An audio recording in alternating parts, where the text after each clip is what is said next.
Dominus vobiscum. et cum spiritu tuo. Lectio Sancti Evangelii secundum Matteorum. 글로리아 tibi Domine. 16장 13절에서 19절까지의 말씀입니다. 예수님께서 가이사리아 필리피 지방에 다다르시자 제자들에게 사람의 아들을 누구라고 하느냐고 물으셨다. 제자들이 대답하였다. 세례자 요한이라고 합니다. 그러나 어떤 이들은 엘리야라고 하고 또 어떤 이들은 예레미야나 예언자 가운데 한 분이라고 합니다.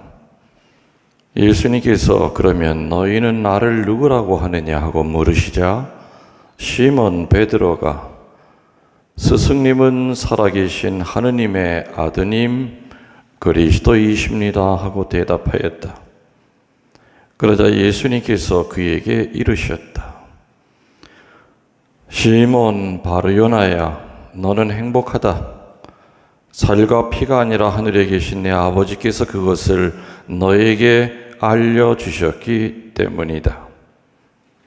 나 또한 너에게 말한다. 너는 베드로이다. 내가 이 반석 위에 내 교회를 세울 터인즉 저승의 세력도 그것을 이기지 못할 것이다. 또 나는 너에게 하늘나라의 열쇠를 주겠다. 그러니 네가 무엇이든지 땅에서 매면 하늘에서도 매일 것이고 네가 무엇이든지 땅에서 풀면 하늘에서도 풀릴 것이다.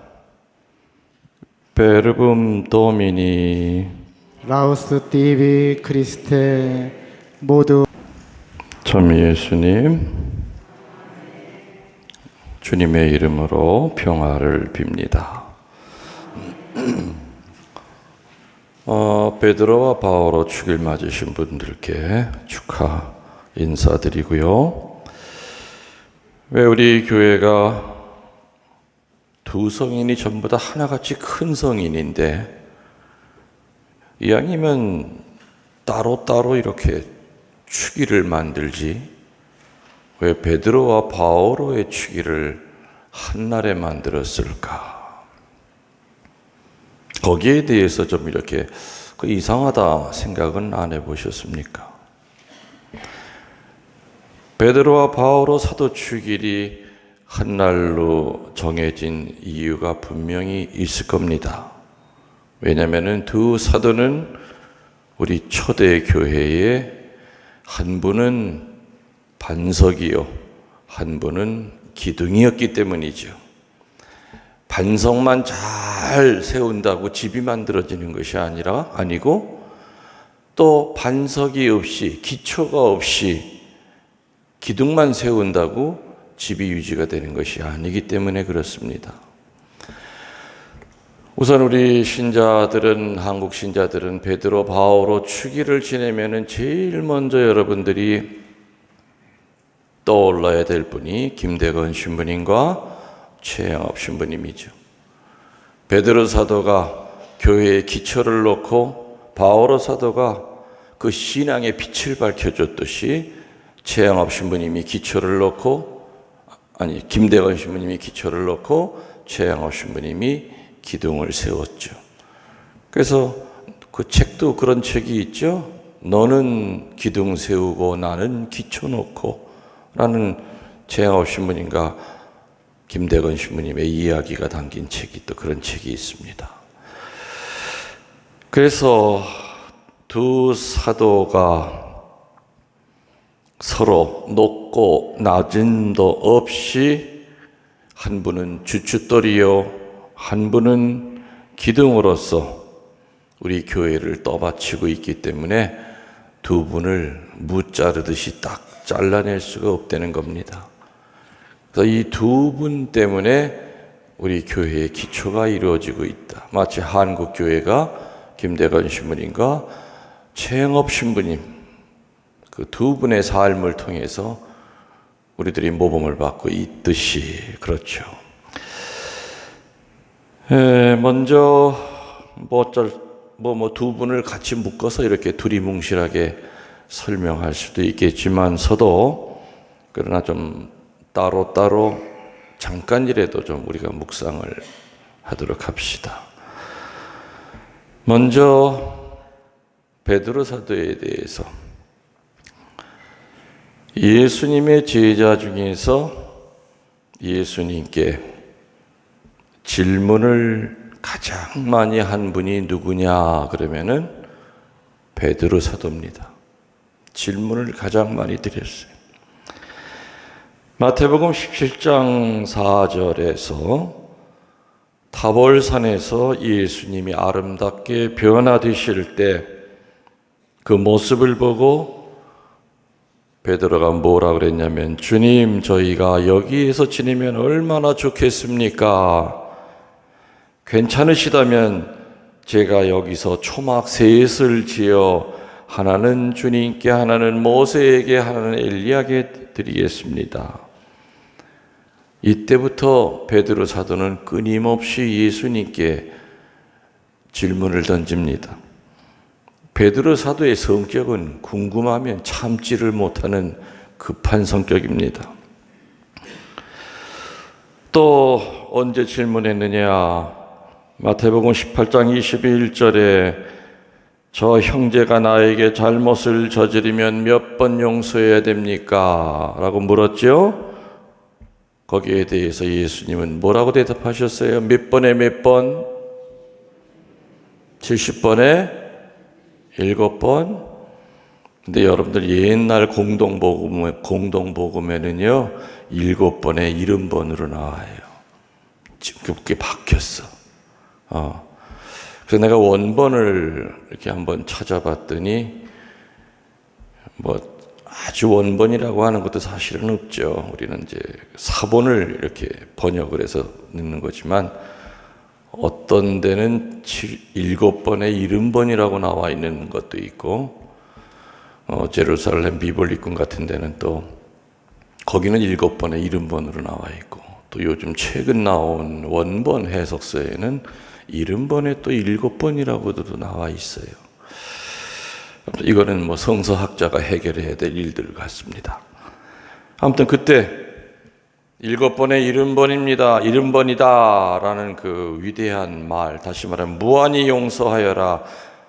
몇 번인지 그 숫자를 세지 말아라 하는 그 위대한 말이 나오게 된 계기도 베드로 사도의 질문 때문이었습니다. 몇 번 용서해 줘야 됩니까? 베드로 사도는 사실 이날 자기가 질문하고 자기가 답도 했어요.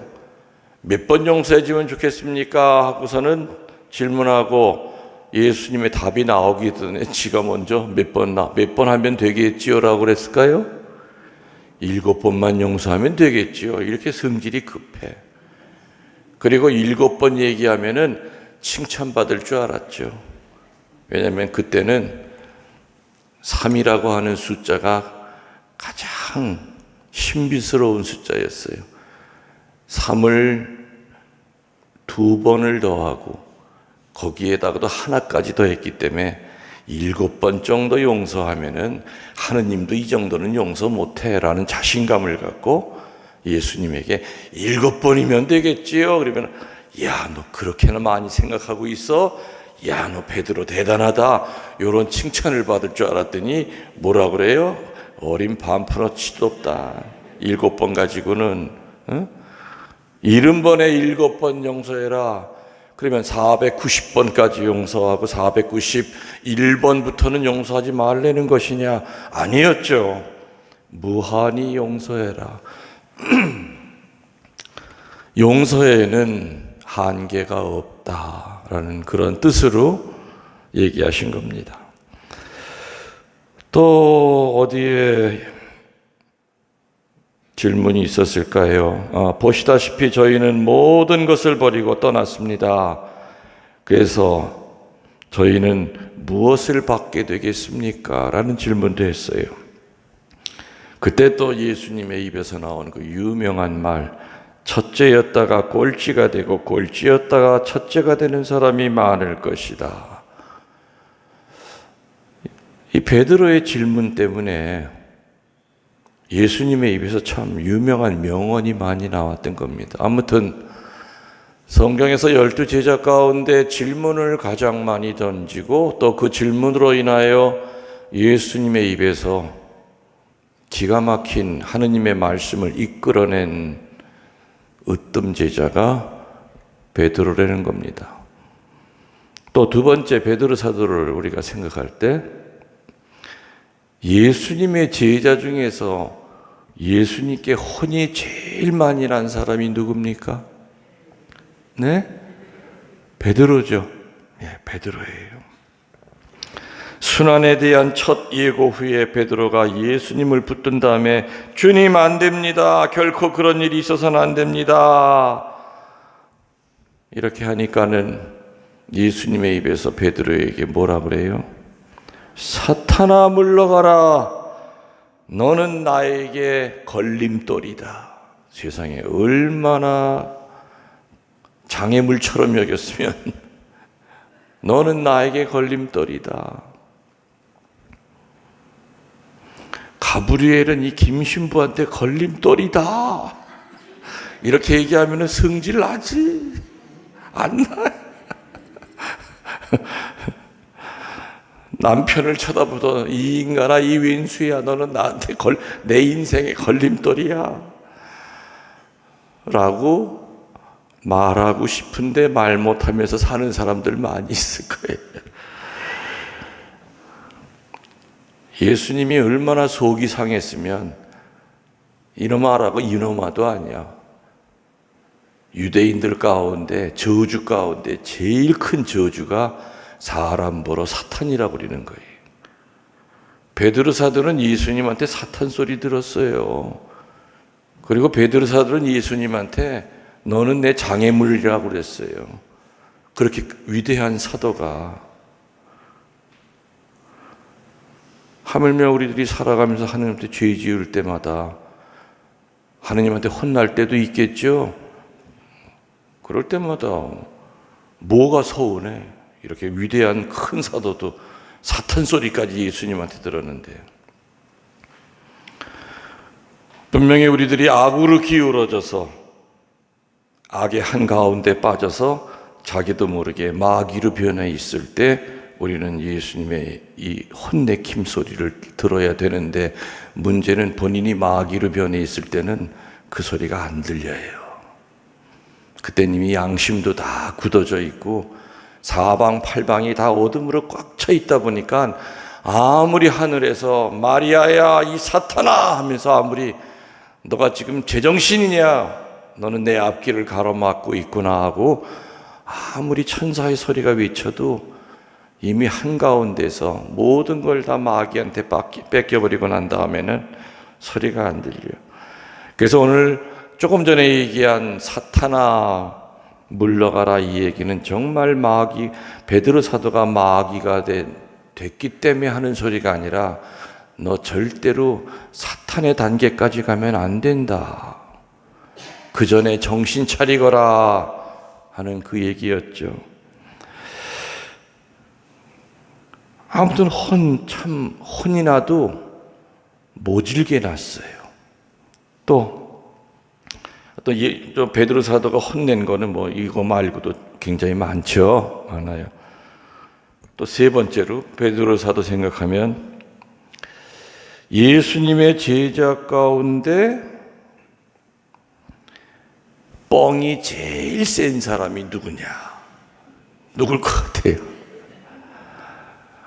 베드로가 아니면 또 어떡하려고? 쉽게 또 베드로라고. 내가 볼 땐 하여튼 이 베드로 사도가 좀 뻥이 세요. 그리고 좀 으시으시 되는 것도 좀 있고, 아주 이 베드로 사도 성격을 보면은 눈에 환히 떠올라요. 요한복음 26장 33절에 뭐라 그러냐면은 얼마나 뻥이 센 사람이었느냐면은 이거 하나만 가지고도 알아요. 비록 모든 사람이 주님을 버릴지라도 저는 결코 주님을 버리지 않겠습니다. 얼마나 자신만만하게 뻥을 쳐. 그런데 예수님이 베드로가 할 짓을 이미 다 알고 있었잖아요. 그러니까 뭐라 그래요? 너는 오늘 밤 닭이 울기 전에 3번이나 나를 모른다고 할 것이다. 그러니까 뭐라 그래요? 또 베드로가 저는 주님과 함께 죽는 한이 있더라도 결코 주님을 모른다고 하진 않을 겁니다. 아주 뻥, 왕뻥, 상뻥 요런 말이 끝나고 저는 주님 모른다고 하지 않을 겁니다 했던 그 입술에 침이 마르기도 전에 로마 병사가 와가지고 너 한패지 하니까 모르겠는데요 무슨 그냥 이렇게 뻥센 사람이 어디 있어, 그죠? 아무튼 지금 얘기한 대로 예수님께 질문을 제일 많이 던져서 하느님의 말씀을 이끌어낸 사도도 베드로, 또 예수님께 혼도 제일 많이 난 사도도 베드로, 또 너무 의시되다가 감당하지도 못할 이야기를 너무 오버해서 한, 그래서 우리 식으로 들으면 뻥이 평소에 좀 센 사람도 베드로. 이런 게 바로 이런 거를 종합을 하면 베드로의 성격이 어떻다는 거 나와요. 여러분들 지금 내 3가지 얘기했는데 여러분들과 이렇게 겹쳐지는 부분은 없습니까? 그러면 입습디다 그래야지. 겹쳐지는 부분이 있죠. 나는 없겠어요. 이 강론 준비하면서 베드로 사도의 그 많은 질문을 했듯이 나도 사제로 살아가면서 하느님에게 던졌던 수많은 질문이 생각이 났어요. 신자들에게 뭔가를 설명해 줘야 되는데 답답해. 내 자신도 이해가 안 돼. 그럴 때 던지죠. 주님, 이런 건 어떻게 설명해야 돼요? 성경에 보면 예수님은 두리뭉실 그냥 뭐 안개처럼 얘기하셨는데 좀 선명하게 좀 알려주셔야 나도 알려드리죠. 그럴 때마다 예수님 뭐라 그러셨게요? 나도 설명을 잘 못하는 걸 네 놈이 뭘 하려고 그래. 그냥 내가 시킨 대로 그대로 읽기만 하면 돼. 또 베드로 사도가 예수님한테 혼났잖아요. 내 삶을 뒤돌아보면 내가 정신 못 차릴 때 혼내키신 적이 여러 번 있었어요. 혼난 적 많아요. 뒤돌아보면요. 어떤 때는 정신 차리게 한 것을 주일학교 아이들이 한마디 하는 것 때문에 내가 정신이 바짝 차릴 때도 있고, 어떤 때는 90 허리 꼬부라진 할머니가 나한테 한마디 툭 던지는 말이 여운이 돼서 하루 종일 그 생각이 묵상이 될 때도 있고, 여러 가지 방법으로 나를 혼내키셨어요. 또 3번째 베드로 사도는 뻥이 셌느냐, 그리고 감당하지 못할 말 한 적이 있느냐, 왜였겠어요? 그래서 전 그거를 갭을 줄이려고 애를 썼죠. 물론 내가 이 한평생 피정지도 하면서 입만 열면 좋은 얘기 했겠죠. 근데 내가 하는 얘기 내가 100% 다 지키느냐? 종이 이렇게 반으로 접어서 이렇게 코가 딱 맞듯이 내가 가르치는 말 100% 다 지키고서는 못 지켜요. 그러나 적어도 지키려고 노력은 해야지. 그래서 교우들이 볼 때 우리 신부님 말씀하시는 거 본인도 지키려고 무던히도 애는 쓰셔 라는 평가를 받아야 그게 위선자가 아니잖아요. 왜 베드로 사도에게 뻥이라고 그랬느냐? 베드로 사도는 첫 닭이 울기 전에 3번이나 모른다고 그랬어요. 어떤 일이 있어도 난 저분을 지킬 겁니다. 목숨을 걸고 지킬 겁니다. 근데 사실은 우리 모두는 네 목숨을 택할래, 아니면 하느님을 택할래 하는 그 순간을 우리들은 안 겪어봤기 때문에 베드로 사도에게 돌 못 던져요. 그렇죠? 우리들은 3번이 아니라 10번도 배반할 수도 있는 가능성이 다 있어요. 그래서 이 성서책이 왜 거룩한 책이냐? 교회의 으뜸 사도요 첫 번째 교황인 베드로 사도를 미화시키지 않았다는 거예요. 그의 모든 단점이 다 나와 있어요. 그렇기 때문에 이 성서에 나오는 인간들의 모습은 우리들의 모습이 될 수 있죠. 베드로 사도가 처음부터 아주 퍼펙트한 인간으로 완벽한 하느님의 제자로 나왔다면 우리 주눅이 들어서 기가 죽어서 못 살아. 베드로 사도도 이런 단점이 있으셨구나.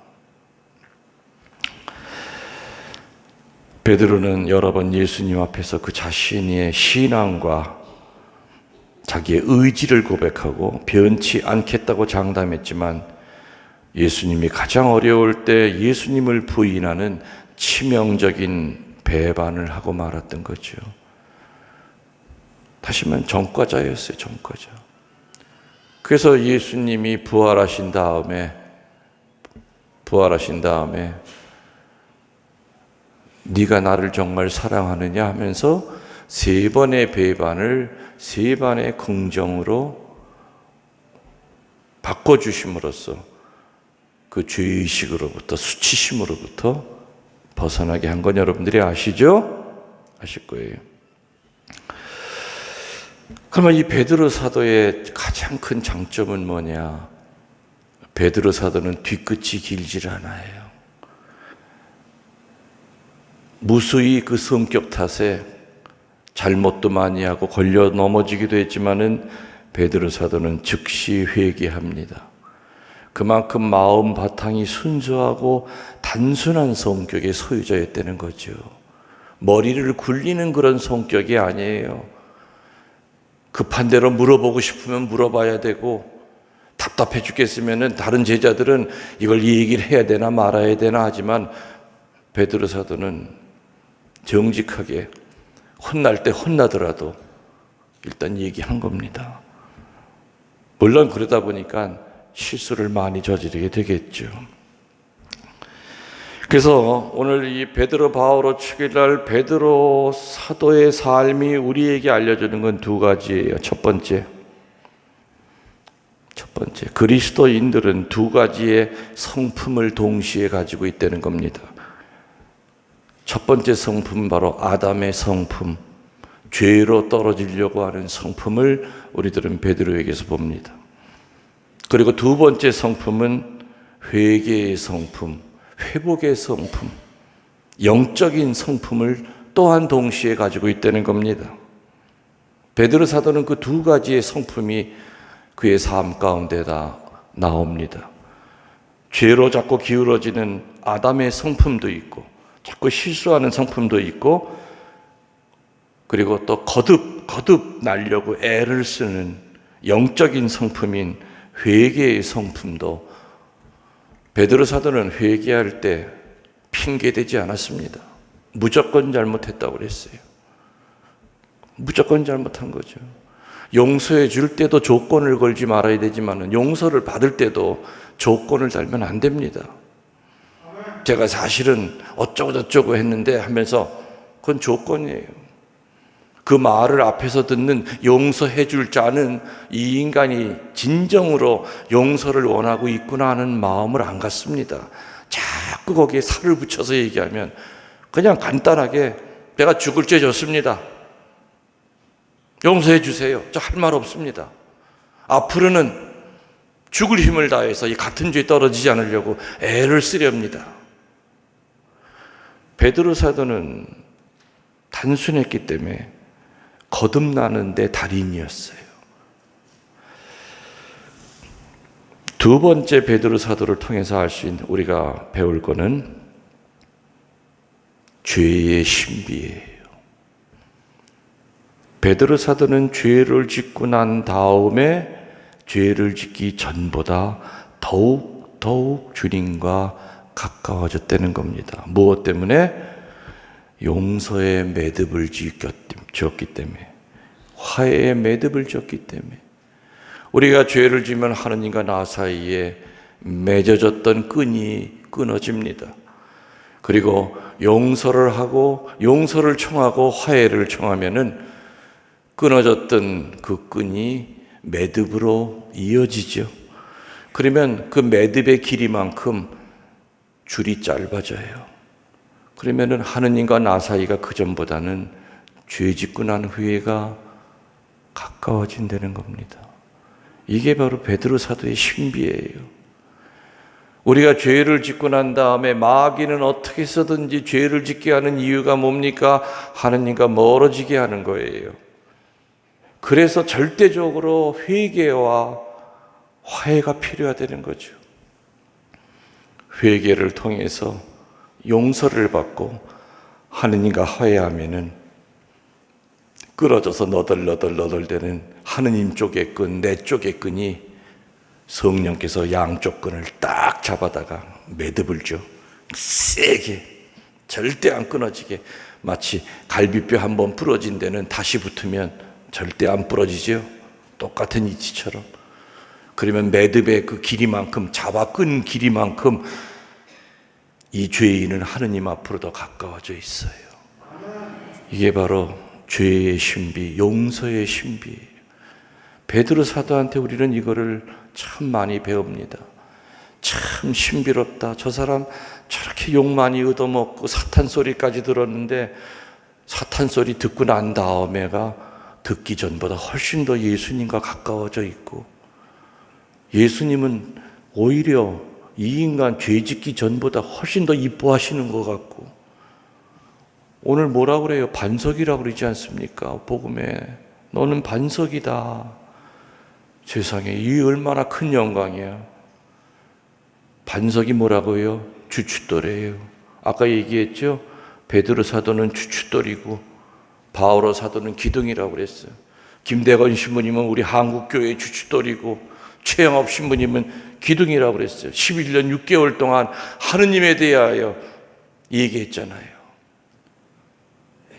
구말리 길을 걸어 다니시면서 복음을 선포했잖아요. 그 어려운 여건 속에서 바오로 사도처럼 전 세계로 돌아다니는 이방인의 사도가 된 것처럼. 그래서 최영업 신부님을 동양의 바오로 사도라고 부르는 이유가 그거예요. 서양에 바오로 사도가 있다면 우리 동양 땅에는 바오로 사도 못지않은 구말리 길을 걸어 다니시면서 수많은 사람들을 돌보고 영적으로 회개시킨 동양의 바오로 사도 최영업 사제가 있다. 그래서 김대건 신부님과 최영업 신부님의 관계처럼 베드로 사도와 바오로의 사도의 관계가 같기 때문에 같은 날 취기를 하는 거죠. 두 분은 같은 쪽을 바라보고 사셨어요. 엉뚱하게. 해서 그분의 상본을 보면은, 그분의 유리화가 그려져 있는 걸 보면 전 세계 어디에든지 베드로 바오로 사도 같이 있어요. 그리고 항상 그분의 그 초점을 보면은 두 분의 초점이 한쪽을 바라보고 있어요. 한쪽을 바라보고 있다는 거죠. 자, 바오로 사도가 지금 저한테 또 얘기하네요. 내 얘기도 좀 해주면 안 되냐고. 귀에다 대고 살짝 얘기하고 가시네. 조금 해드려야죠. 근데 사실은 이 위대한 사도를 어떻게 이 짧은 시간에 언급을 할 수 있을까요? 어렵죠. 바오로 사도에 대해서 묵상한 것만 이렇게 설명하더라도 적어도 열흘 이상은 걸릴 거라고 봅니다. 현대 신학은 바오로 신학이라고 하여도 틀릴 말이 아닐 정도로 바오로 사도의 삶과 영성은 우리들에게 정말 많은 영향을 주고 있습니다. 특히 바오로 사도의 그 영성 가운데서 가장 위대한 영성은 뭐냐? 고통의 영성이었어요. 고통의 영성. 바오로 사도는 우리가 알다시피 유명한 유대인 랍비입니다. 그 스승은 당대의 유명한 가므리엘이라고 하는 그 스승의 제일 똑똑한 제자였죠. 그리고 젊은 나이에 원로원으로부터 그리스도 신자들을 잡아 죽이라고 하는 권한까지 받고 앞날이 창창한 바리사이 중에서도 최고의 바리사이, 율법학자 중에서도 최고의 율법학자가 될 수 있는 유대인 정통 가문 출신이었고 웅변가였고 달변가였습니다. 그렇기 때문에 실제로 바오로 사도는 예수님의 제자들을 잡으러 다녔었죠. 그러다가 다마스커스에서 그 부활한 예수님을 만납니다. 말에서 떨어지면서 눈이 멀어서 엉금엉금 기어서 마을로 내려갔죠. 나한테 이게 무슨 병고인고, 그리고 내가 들었던 그 하늘에서 울리는 그분이 바로 정말 진정 예수님이시란 말인가. 아나니아 선지자가 캄캄한 방 속에, 굴 속에 처박혀 있는 사울을 찾아내서 세례를 베풉니다. 그러자 눈에 있는 비닐이 떨어지면서 이름을 사울이 아니라 바오로라고 하는 이름을 받고 그때부터 이방인의 사도가 되어 전 세계를 다니십니다. 그러다가 베드로 사도와 바오로 사도는 똑같이 67년에 돌아가십니다. 두 분이 돌아가신 해가 같아요. 67년에 예수님 탄생 AD 67년에 베드로 바오로 사도는 다른 장소에서 순교를 하시죠. 바오로 사도의 그 위대한 영성은 고통을 밑바닥에 깔고 있다고 그랬습니다. 우리가 알고 있다시피 또 지금 얘기했다시피 히브리인 중에 히브리인이고 가브리엘 대스승의 수제자였고 웅변가였던 그였지만 그에게는 불치병이 있다고 내가 몇 번 말씀을 드린 것 같습니다. 고린도 후서 12장 9절에 베드로 사도는 뭐라 그럽니까? 내가 굉장한 계시를 받았다 해서 잔뜩 교만해질까 봐서 하느님께서는 내 몸에 가시로 찌르는 것 같은 병을 하나 주셨습니다.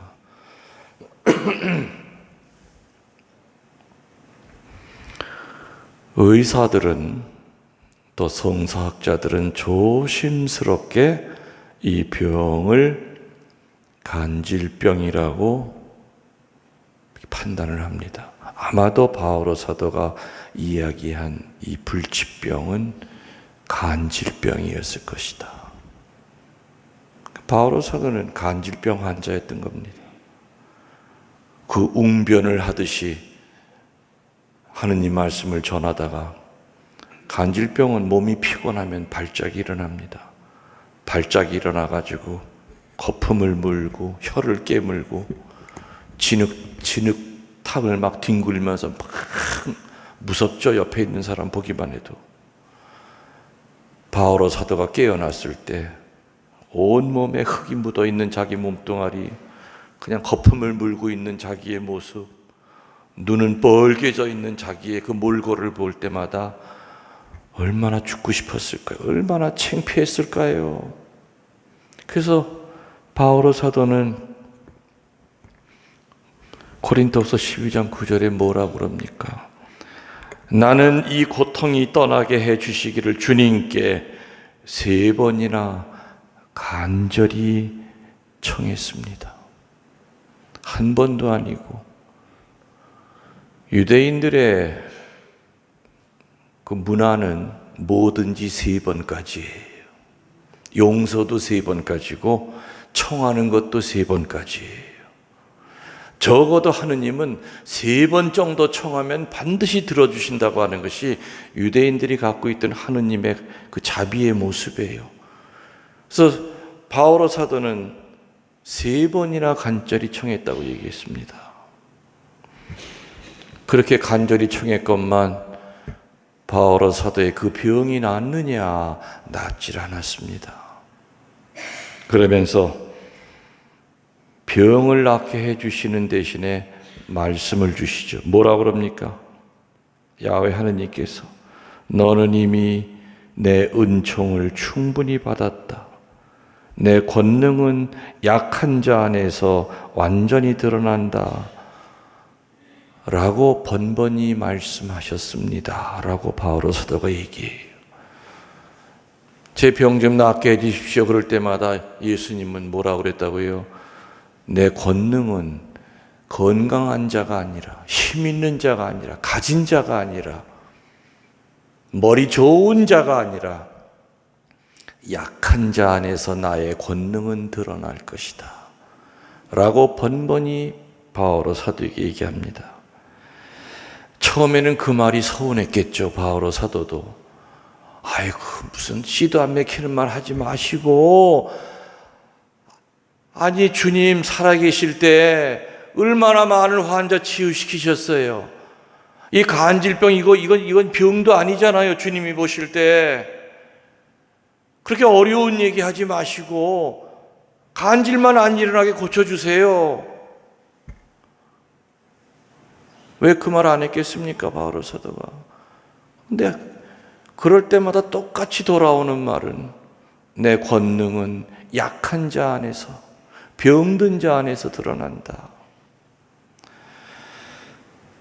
청할 때마다 그 말을 하니까 바오로 사도도 이제 그 말의 의미에 대해서 곰곰이 생각을 했을 겁니다. 예수님이 내 간질병을 고쳐주실 능력이 없기 때문에 안 고쳐주시는 것이 아니라 나에게 이게 간질병이라고 하는 큰 가시가 박혀 있는 것은 분명히 뭔가 뜻이 있을 것이다. 아까 미리 얘기했잖아요. 뭐라고요? 내가 굉장한 계시를 받았다 해서 잔뜩 교만에 빠질까 봐 하느님께서는 내 몸에 가시로 찌르는 것 같은 병을 하나 주셨다. 이 고린도후서 12장 9절은 이미 모든 것이 정리된 후에 뒤를 돌아다보면서 하는 얘기였죠.